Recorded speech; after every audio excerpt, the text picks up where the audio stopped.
संबंधों के प्रकार। वास्तव में संबंधों के प्रकार 12वीं क्लास में मुख्य रूप से है, तो हम 7 प्रकार के संबंध देखेंगे। आप स्क्रीन पे देखिए। पहला संबंध है रिक्त संबंध, वाइड रिलेशन या एम्प्टी रिलेशन। दूसरा है सार्वत्रिक संबंध, यूनिवर्सल रिलेशन।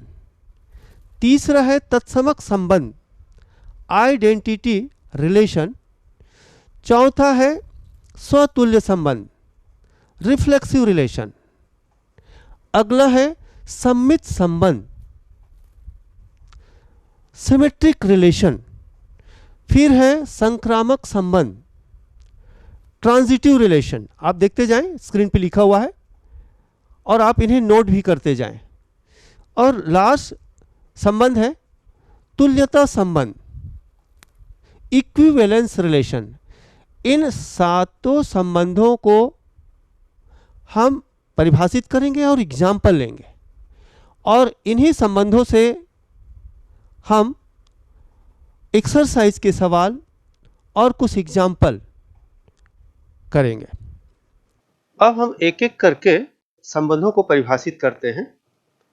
पहला है रिक्त संबंध, एम्प्टी या फिर वाइड रिलेशन।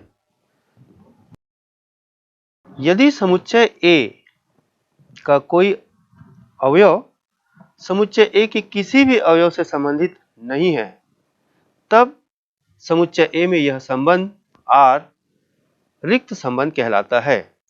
अर्थात संबंध R बराबर, हम कर्ली ब्रैकेट के अंदर कुछ भी नहीं लिखेंगे, खाली कोष्टक लिखेंगे या फिर फाई से दर्शाएंगे। स्पष्ट है यहां पर कि फाई जो है is the subset of A cross A। एक उदाहरण लेते हैं। समुच्चय A बराबर 1, 2, 3 तथा समुच्चय B बराबर 4, 5। और एक संबंध R इस प्रकार परिभाषित है कि R is equal to curly bracket के अंदर क्रमित युग्म x y such that x is equal to y, comma x belongs to A and y belongs to B. There implies R is equal to curly bracket के अंदर कुछ भी नहीं लिखना है, खाली कोष्टक या फिर फाई। अर्थात हम कहेंगे कि रिक्त संबंध R कोई भी क्रमित युग्म नहीं रखता हो। एक और उदाहरण लेते हैं हम। मान लीजिए A इज इक्वल टू 1, 2, 3, 4। इसमें परिभाषित संबंध इस प्रकार है, R इज इक्वल टू क्रमित युग्म A, B such that A minus B is equal to 10। अब हम सबसे पहले हम देखते हैं A क्रॉस A। तो A cross A curly bracket के अंदर लिखते हैं इसको 1, 1, 1, 2, 1, 3, 1, 4, 2, 1, 2, 2, 2, 3, 2, 4, 3, 1, 3, 2, 3, 3, 3, 4, 4, 1, 4, 2, 4, 3, 4, 4। इस प्रकार से A क्रॉस A। अब इन क्रमित युग्मों को गौर से देखिए, हमें यह प्राप्त हो रहा है, यहां ऐसा कोई भी क्रमित युग्म नहीं दिख रहा है जहां A minus B is equal to 10 हो। आप देख सकेंगे यहां पर कोई भी क्रमित युग्म ले लीजिए, जैसे हम लेते हैं 1, 4। इसका अंतर देखिए, 1, 4 का अंतर 10 नहीं आ रहा है। और हम ले लेते हैं 4, 1 ले लेते हैं, 4 माइनस 1 10 नहीं आ रहा है। स्पष्ट है कि यह संबंध R फाई या रिक्त संबंध है, जो कि A क्रॉस A का ही उपसमुच्चय है। इस प्रकार एक रिक्त संबंध कार्तीय गुणन के किसी भी अवयव को अंतर्विष्ट नहीं करता है। अब हम सार्वत्रिक संबंध देखते हैं। यूनिवर्सल रिलेशन, इसकी परिभाषा इस प्रकार है। यदि समुच्चय A का प्रत्येक अवयव समुच्चय A के सभी अवयवों से संबंधित है, तब समुच्चय A में यह संबंध R सार्वत्रिक संबंध कहलाता है। अर्थात संबंध R is equal to A cross A। इसे भी हम एग्जाम्पल लेकर समझते हैं। पहला एग्जाम्पल लेते हैं। यदि A इज इक्वल टू 1, 2, 3, 4 में परिभाषित संबंध R इस प्रकार है कि R इज इक्वल टू क्रमित युग्म AB such that mod of A minus B is greater than or equal to 0। अब हम समझते हैं सार्वत्रिक संबंध को।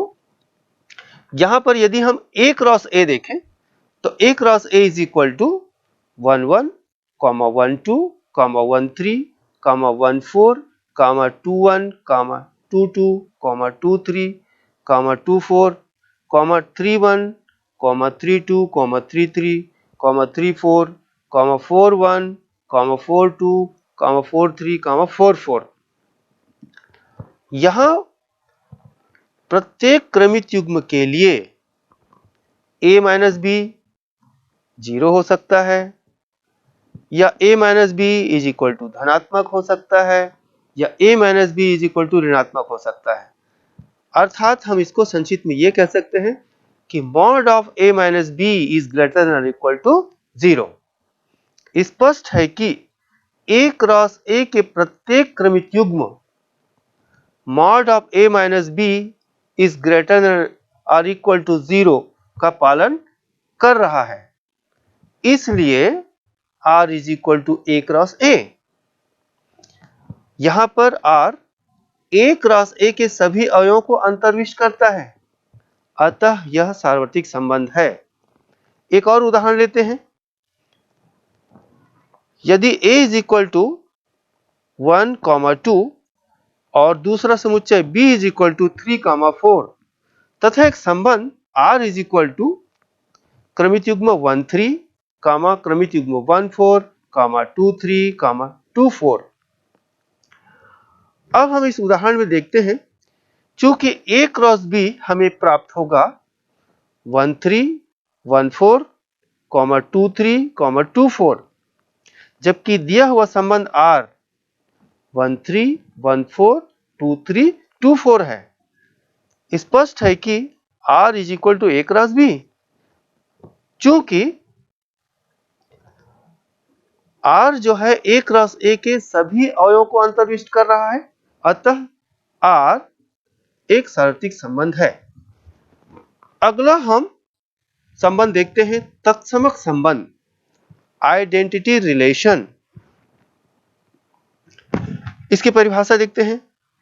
यदि समुच्चय A में परिभाषित संबंध R इस प्रकार हो कि R इज इक्वल टू क्रमित युग्म A, B such that A belongs to A तथा B belongs to B तथा A is equal to B, या हम कह सकते हैं R is equal to क्रमित युग्म AA।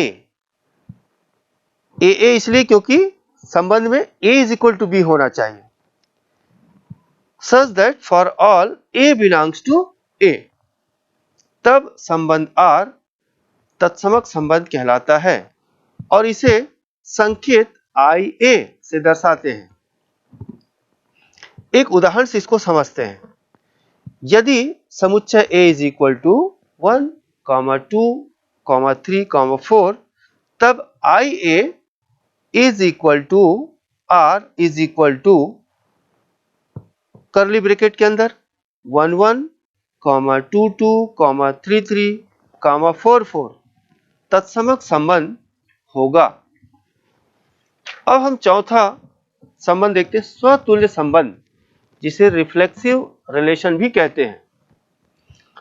इसकी परिभाषा इस प्रकार है। यदि समुच्चय A का प्रत्येक अवयव स्वयं से संबंधित होता हो, अर्थात for all small a belongs to set A के लिए क्रमित युग्म A, A belongs to R हो, तब समुच्चय A पर संबंध R स्वतुल्य संबंध कहलाता है। ध्यान रहे, संबंध R अवयव क्रमित युग्म AA के अलावा अन्य क्रमित युग्म भी रख सकता है। आइए इसे हम एक उदाहरण से समझते हैं।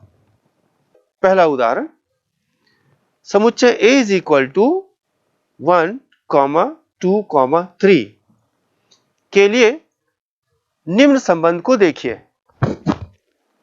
पहला संबंध R1 is equal to curly bracket के अंदर क्रमित युग्म 1, 1, क्रमित युग्म 2, 2, क्रमित युग्म 3, 3। दूसरा संबंध R2 कर्ली ब्रैकेट के अंदर लिखते हैं क्रमित युग्म 1, 1, क्रमित युग्म 2, 2, क्रमित युग्म 3, 3, क्रमित युग्म 1, 2, क्रमित युग्म 2, 1, क्रमित युग्म 1, 3। तीसरा संबंध लेते हैं R3 कर्ली ब्रैकेट के अंदर क्रमित युग्म 1, 1, क्रमित युग्म 2, 2, कर्ली ब्रैकेट क्लोज। एक चौथा संबंध R4 लेते हैं। R4 is equal to curly bracket के अंदर क्रमित युग्म 2, 2, 2, 3, 3, 2, 1, 1। अब इन संबंधों में हम देखते हैं कि संबंध R1 इसमें for all A belongs to A के लिए AA बिलोंग्स टू R है या नहीं। आप देख रहे हैं R1 में 1, 1, 2, 2, 3, 3 सभी मौजूद हैं। समुच्चय A के तीनों अवयव 1, 2 और 3 तीनों के लिए AA जैसा एलिमेंट मौजूद है, अतः R1 स्वतुल्य है। R2 में देखते हैं 1, 1, 2, 2, 3, 3 तीनों क्रमित युग्म AA जैसा है, जबकि इसके अतिरिक्त 1, 2, 2, 1 और 1, 3 भी है। जैसे कि आपको परिभाषा में बताया गया कि अवयव AA के अतिरिक्त अन्य अवयव भी रख सकता है, अतः R2 भी स्वतुल्य है। अब R3 को देखते हैं। R3 में दो क्रमित युग्म 1, 1 और 2, 2 है, जबकि इसमें समुच्चय A के तीसरा अवयव 3 के लिए क्रमित युग्म 3, 3 नहीं है, अतः यह अर्थात R3 स्वतुल्य नहीं है। अब हम R4 को देखते हैं। इसमें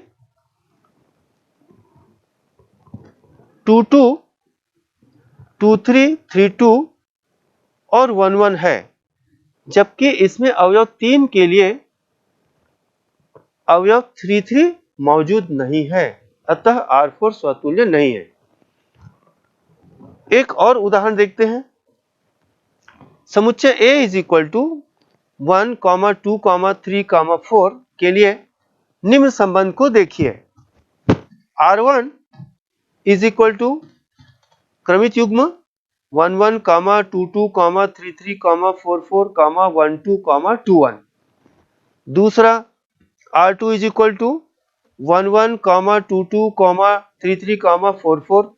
तीसरा संबंध R3 1, 1, 2, 2, 3, 3, 1, 2, 2, 1। और चौथा संबंध R4 is equal to bracket के अंदर क्रमित युग्म है 1, 1, 2, 2, 4, 4, 1, 3, 3, 1। इन सभी संबंधों को गौर से देखिए। क्या for all A belongs to A के लिए AA बिलोंग्स टू R है या नहीं। तो R1 में देखते हैं सभी अवयव समुच्चय A के सभी अवयव 1, 2, 3, 4 के लिए 1, 1, 2, 2, 3, 3, 4, 4 मौजूद है, अतः यह स्वतुल्य है। R2 को देखते हैं, यहां पर भी 1, 1, 2, 2, 3, 3 और क्रमित युग्म 4, 4 मौजूद है, अतः यह भी स्वतुल्य है। जबकि R3 में देखते हैं 1, 1, 2, 2, 3, 3 फिर इसके बाद 4, 4 नहीं दिख रहा है इसमें, अतः यह स्वतुल्य नहीं है। और R4 में देखते हैं क्रमित युग्म 1, 1 मौजूद है, 2, 2 मौजूद है, 4, 4 मौजूद है, लेकिन 3, 3 मौजूद नहीं है, अतः यह भी स्वतुल्य नहीं है। अब हम पांचवा संबंध देखते हैं, सममित संबंध। इसे सिमेट्रिक रिलेशन भी कहते हैं। इसकी परिभाषा इस प्रकार है, समुच्चय ए पर परिभाषित कोई संबंध R सममित होगा यदि और केवल यदि क्रमित युग्म AB belongs to R, there implies क्रमित युग्म B, A belongs to R हो, for all A, B belongs to समुच्चय A के लिए। अर्थात हम संक्षिप्त में ऐसा भी समझ सकते हैं, A is related to B, there implies B is related to A for all A, B belongs to set A। आइए इस परिभाषा को हम एक उदाहरण से समझते हैं। मान लीजिए समुच्चय A बराबर 1, 2, 3, 4। तब नीचे लिखित संबंध पर हम विचार करते हैं। R1 is equal to curly bracket के अंदर क्रमित युग्म 1, 3, 1, 4, 3, 1, 2, 2, 4, 1। दूसरा संबंध R2 is equal to bracket के अंदर क्रमित युग्म 1, 1, क्रमित युग्म 2, 2, 3, 3, 1, 3 कर्ली ब्रैकेट क्लोज। और तीसरा संबंध R3 is equal to curly bracket के अंदर क्रमित युग्म 1, 2, 2, 1, 1, 1, 2, 2, 3, 3 ब्रैकेट क्लोज। अब हम इन तीनों संबंध R1, R2, R3 पर विचार करते हैं। ध्यान रहे, सममित संबंध होने के लिए जो अवयव R में है उसका उल्टा भी उस संबंध R में होना ही चाहिए। यहां पर बता दूं, उल्टा का मतलब क्या है? उल्टा का मतलब मिरर इमेज। जैसे मान लीजिए क्रमित युग्म AB तो उसका उल्टा BA, ये समझना है यहां पर। अब हम इसकी पहचान करते हैं तो आप स्क्रीन पे देखेंगे बॉक्स में ये बना हुआ है संबंध R1, R2, R3। इसको हम देखेंगे पिछले जो पढ़ चुके हैं तत्समक के बारे में, स्वतुल्य के बारे में और अभी सममित के बारे में, तीनों एक साथ अध्ययन करते हैं। R1 तत्समक है कि नहीं? तो तत्समक के लिए क्या होना चाहिए कि समुच्चय A के जितने भी अवयव हैं उसमें AA जैसा, प्रत्येक के लिए AA जैसा अवयव होना चाहिए। तो R1 में देखिए है कि नहीं? इसमें केवल 2, 2 दिख रहा है, बाकी 1, 1 नहीं है, 3, 3 नहीं है, 4, 4 नहीं है, अतः तत्समक नहीं है। R2 को देखिए, R2 में 1, 1 है, 2, 2 है, 3, 3 है, परंतु समुच्चय A के अवयव 4 के लिए 4, 4 नहीं है, अतः यह भी तत्समक नहीं है। और R3 में देखिए, इसमें 1, 1 दिख रहा है, 2, 2 दिख रहा है, 3, 3 दिख रहा है, लेकिन 4, 4 नहीं दिख रहा है, अतः यह तत्समक नहीं है। अब हम इन तीनों को स्वतुल्य के लिए देखते हैं। स्वतुल्य की क्या जरूरी है? AA जैसा एलिमेंट होना चाहिए, लेकिन स्वतुल्य में यह भी देखा था कि इसमें इसके अतिरिक्त भी AA जैसे अवयव के अतिरिक्त भी कोई अवयव रह सकता है। तो हम R1 को देखते हैं। R1 में केवल 2, 2 है, लेकिन 1, 1, 3, 3, 4, 4 नहीं है, अतः यह स्वतुल्य नहीं है। R2 को देखते हैं, 1, 1 है, 2, 2 है, 3, 3 है, लेकिन 4, 4 नहीं है, जबकि 1, 3 है। चूंकि 4, 4 नहीं है, अतः यह स्वतुल्य नहीं है। R3 में भी देखने को मिल रहा है, यहां भी 4, 4 नहीं है, अतः यह भी स्वतुल्य नहीं है। अब हम इसमें सममित देखते हैं, जो अभी आपने देखा, यदि AB है तो BA भी इसमें होना चाहिए।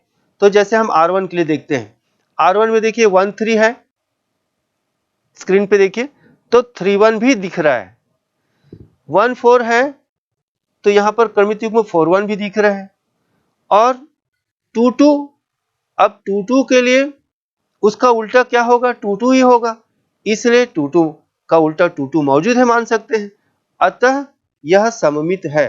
अब हम R2 को देखते हैं, R2 में देखिए 1 1 का उल्टा 1 1, 2 2 2 2 को उल्टा 2 2, 3 3 इसका उल्टा 3 3 रहेगा, तो इसको देखने की जरूरत नहीं है उल्टा के लिए। अब हम इसका जो चौथा एलिमेंट है 1 3, इसका उल्टा 3 1 नहीं दिख रहा है, अतः R2 सममित नहीं है।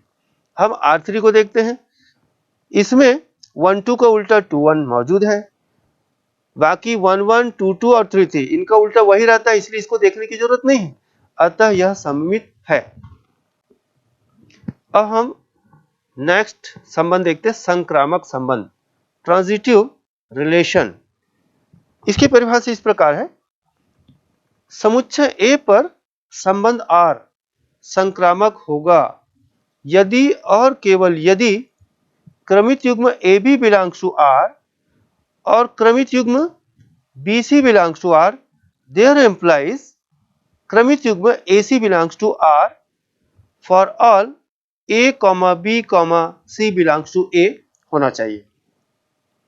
अर्थात संक्षिप्त में हम ऐसा भी समझ सकते हैं, यदि A is related to B और B is related to C, there implies A is related to C for all A, B, C belongs to R। इसे भी हम एक उदाहरण लेकर समझते हैं। समुच्चय A इज इक्वल टू 1, 2, 3, 4 के लिए नीचे लिखित संबंध को देखिए। R1 is equal to bracket के अंदर क्रमित युग्म 1 1, 2 2, 3 3, 4 4। दूसरा संबंध R2 देखिए, क्रमित युग्म 1 1, 2 2, 3 3, 1 2, 2 1।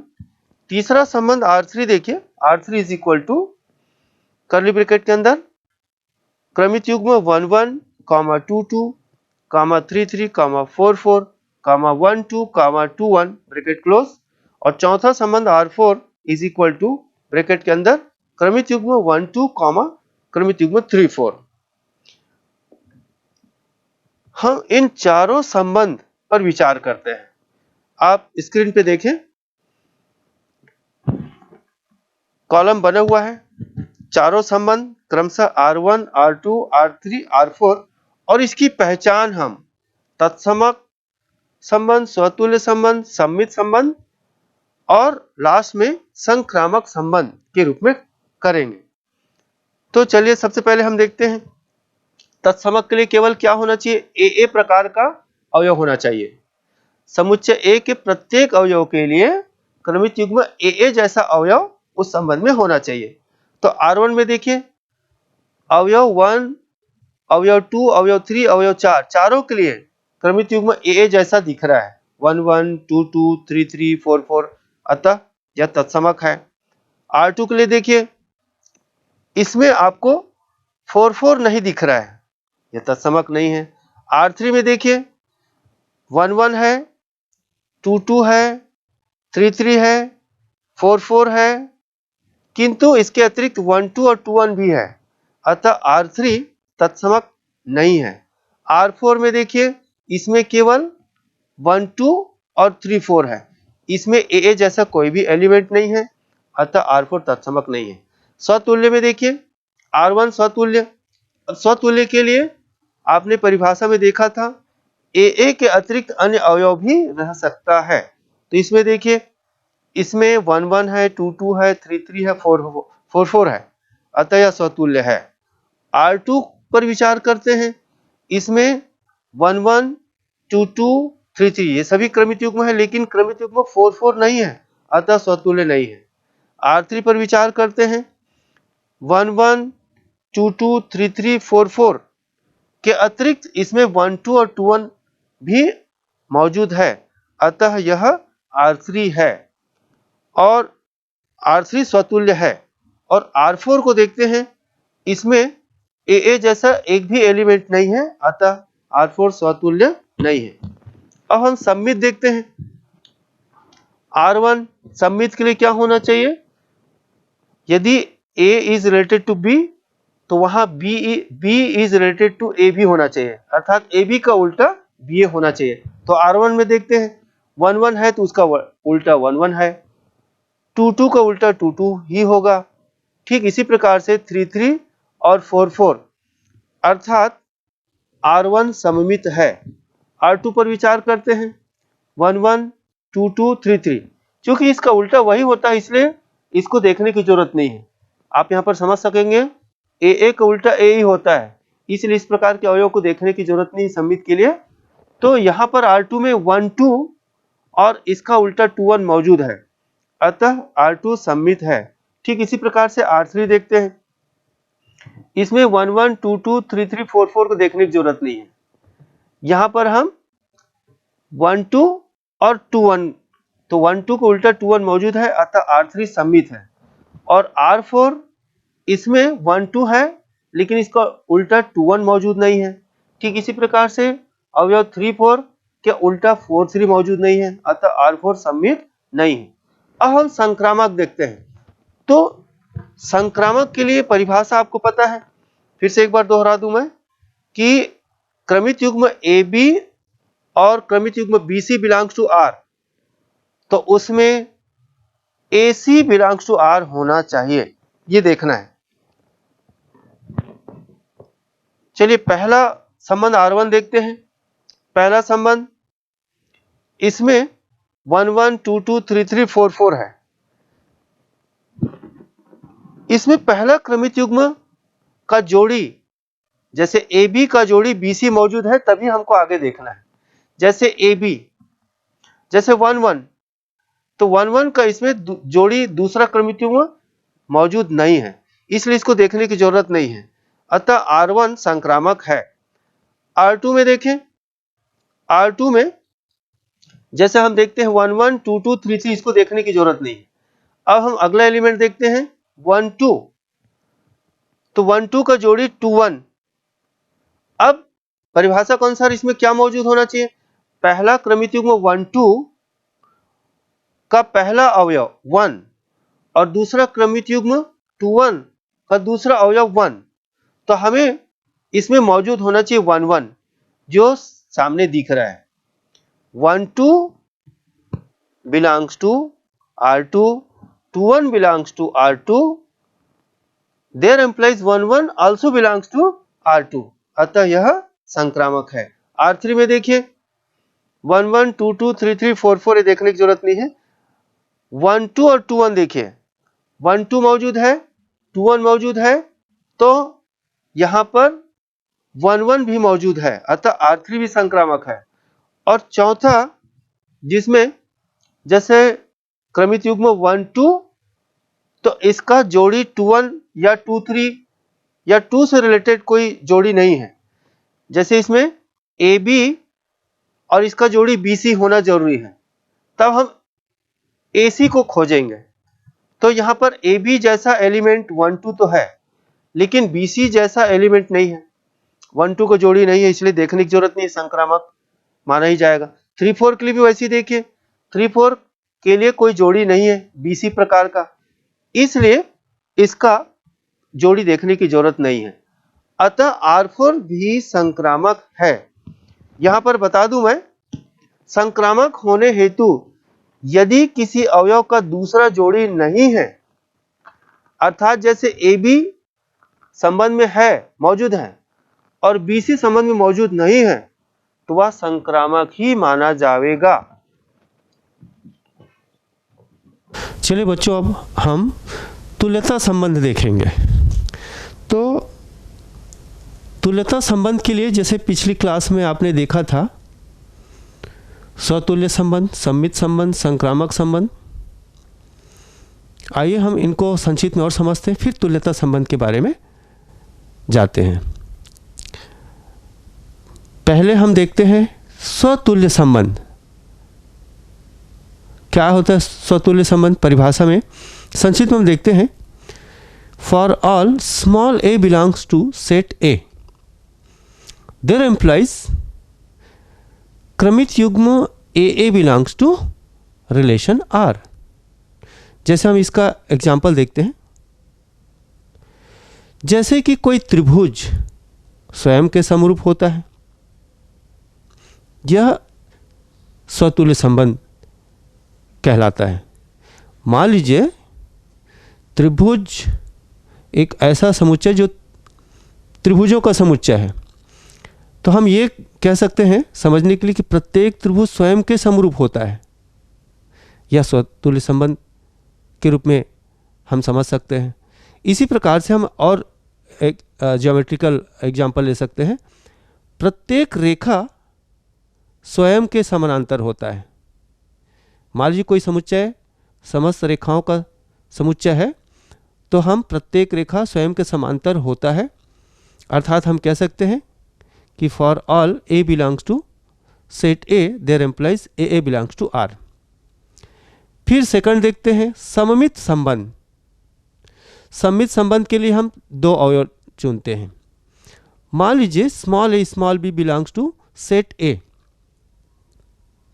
तथा क्रमित युग्म A B belongs to relation R, there implies B A belongs to R, तब सममित संबंध कहलाता है। इसका भी हम एग्जाम्पल देखते हैं।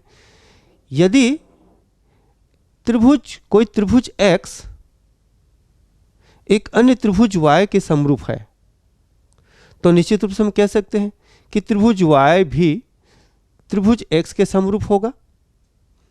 यह सममित संबंध के रूप में हम उदाहरण के रूप में देख सकते हैं।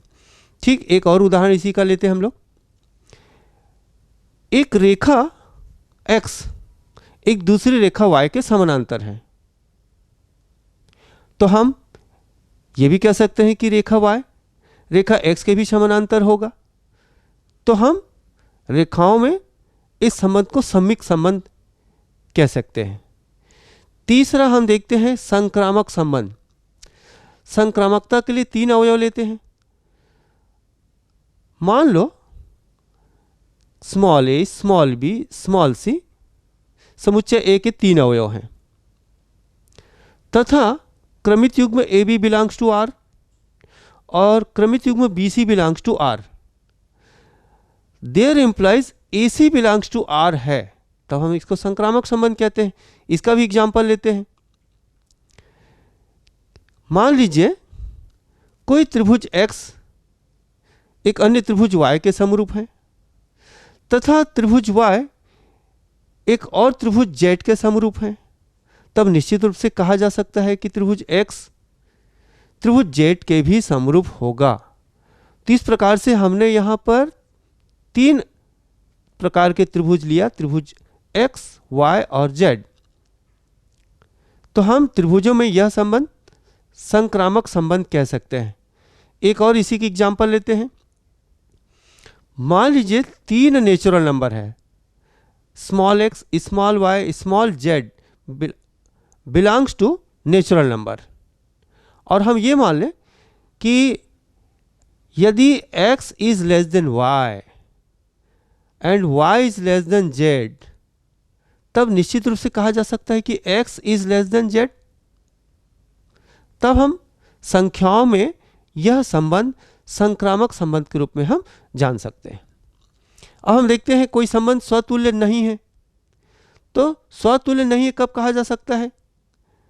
यदि स्मॉल a बिलोंग्स टू समुच्चय a के लिए a does not belongs to r, क्रमित युग्म a यदि संबंध r का अवयव नहीं है, तब हम स्वतुल्य नहीं कहते। जैसे एक एग्जाम्पल लेते हैं, कोई रेखा स्वयं के लंबवत नहीं हो सकता।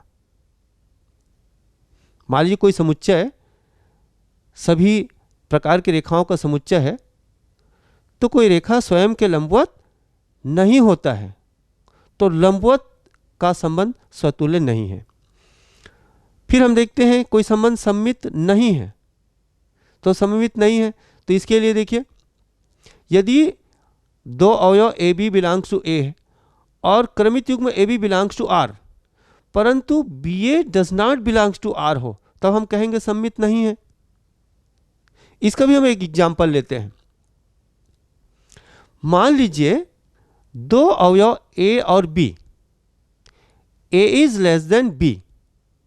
मान लो ए और बी नेचुरल नंबर हैं और A is less than B, परंतु b is not less than a होगा। जैसे मान लीजिए 3 छोटा है 5 से, तो निश्चित रूप से 5 3 से छोटा नहीं होगा, तो हम कहेंगे यहाँ पर यह संबंध सममित नहीं है।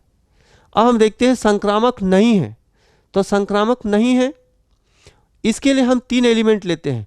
मान लीजिए small a, small b, small c belongs to set A, और क्रमित युग्म AB बिलोंग्स टू R तथा क्रमित युग्म BC बिलोंग्स टू R, परंतु क्रमित युग्म AC does not belongs to R, तब हम कहेंगे संक्रामक नहीं है।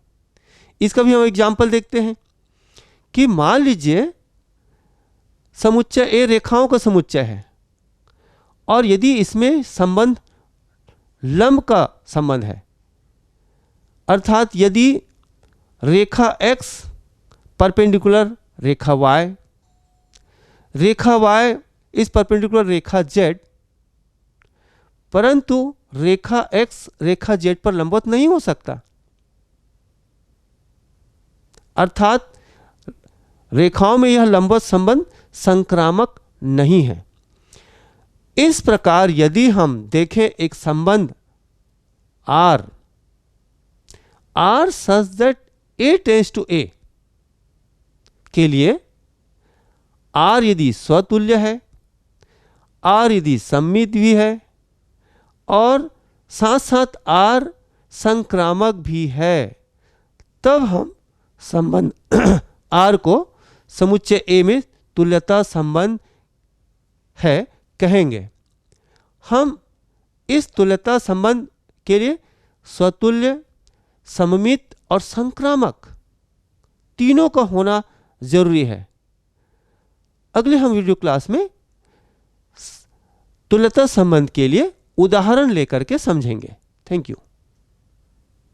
अब हम तुल्यता संबंध देखते हैं, इक्विवेलेंस रिलेशन। इसकी परिभाषा इस प्रकार है, समुच्चय A में संबंध R तुल्यता संबंध कहलाता है यदि संबंध R स्वतुल्य हो, R सममित हो और R संक्रामक भी हो। इसको भी हम एक उदाहरण लेकर के समझते हैं। यदि समुच्चय A इज इक्वल टू 1, 2, 3, 4, तो निम्न संबंध पर विचार करते हैं। R1 is equal to 1, 1, 2, 2, 3, 3, 4, 4। दूसरा संबंध R2 देखिए, क्रमित युग्म 1, 1, 2, 2, 3, 3, 4, 4, 1, 2, 2, 1। और R3 इज इक्वल टू 1, 1, 2, 2, 3, 3, 4, 4, 1, 2, 2, 3, 1, 3, 2, 1, 3, 2, 3, 1। एक एक करके इन पर हम विचार करते हैं। R1 को देखिए, क्या R1 ये तीनों स्वतुल्य, सममित और संक्रामक है? विचार करते हैं। तो स्वतुल्य के लिए क्या जरूरी है? AA बिलोंग्स टू R होना चाहिए। तो R1 में देखिए AA बिलोंग्स टू R1 दिख रहा है, हाँ दिख रहा है। 1, 1 है, 2 के लिए 2, 2 है, अवयव 3 के लिए 3, 3 है, अवयव 4 के लिए 4, 4 है, अतः यह स्वतुल्य है। अब हम देखते हैं सममित के लिए, AA belongs to R implies AA belongs to R दिख रहे हैं यहां पर। इसके अतिरिक्त और कोई अवयव है ही नहीं। 1, 1 का उल्टा 1, 1, 2, 2 का उल्टा 2, 2, 3, 3 का उल्टा 3, 3, 4, 4 का उल्टा 4, 4। अतः हम यहां कह सकते हैं AA belongs to R there implies AA belongs to R, अतः यह सममित है। और R1 में हम तीसरा चीज देखते हैं, संक्रामक है कि नहीं। प्रत्येक क्रमित युग्म ARB का जोड़ा BRC मौजूद है या नहीं। तो R1 में देखिए ARB का जोड़ा BRC मौजूद नहीं है, अतः R1 संक्रामक भी है। स्पष्ट है, R1 स्वतुल्य भी है, सममित भी है और संक्रामक भी है, अतः R1 तुल्यता संबंध है। R2 पर विचार करते हैं। R2 चूंकि AA बिलोंग्स टू R2 हमें दिख रहा है, आप देख सकते हैं R2 में 1, 1 है, 2 के लिए 2 2 है, 3 के लिए 3 3 है, 4 के लिए 4 4 है। अतः यह स्वतुल्य है, दिख रहा है। अब हम R2 में 1 2 और 2 1 मौजूद दिख रहा है। 1 2 का उल्टा 2 1 मौजूद है, अर्थात AB belongs to R2, there implies BA belongs to R2 मौजूद है, अतः यह सममित भी है। अब हम संक्रामक के लिए देखते हैं। 1 R2 2 एवं 2 R2 1 belongs to 1 R2 1 मौजूद है, अतः यह संक्रामक भी है।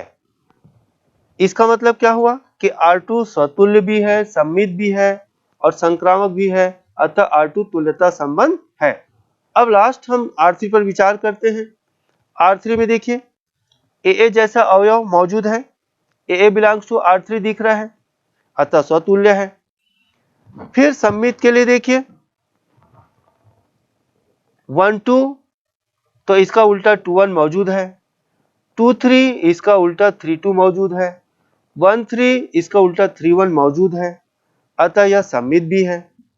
अब हम संक्रामक के लिए देखते हैं। संक्रामक के लिए R3 में हमें 1 1 2 2 3 3 4 4 देखने की जरूरत नहीं है। हम सबसे पहले 1 2 लेते हैं, तो 1 2 और 2 3 देखते हैं। 1 2 बिलोंग्स टू R3 है, 2 3 बिलोंग्स टू R3 है। अब हमें देखना है कि क्या 1 3 बिलोंग्स टू R3 है? 1 3 दिख रहा है। अब हम 2 3 और 3 2 के लिए देखते हैं। 2 3 बिलोंग्स टू R3 और 3 2 बिलोंग्स टू R3। तो यहाँ पर 2 2 बिलोंग्स टू R2 मौजूद है। फिर हम 1 3 के लिए देखते हैं। 1 3 और 3 1 ये दोनों R3 पे मौजूद है।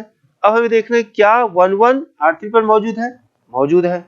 ठीक इसी प्रकार से हम प्रत्येक अवयव के लिए देखते हैं। 2 1 के लिए, 3 2 के लिए और 3 1 के लिए, तो हमें उसका जोड़ी मौजूद है, अतः R3 संक्रामक है। इस प्रकार से R3 स्वतुल्य भी है, सममित भी है और संक्रामक भी है, अतः R3 को भी हम तुल्यता संबंध कह सकते हैं।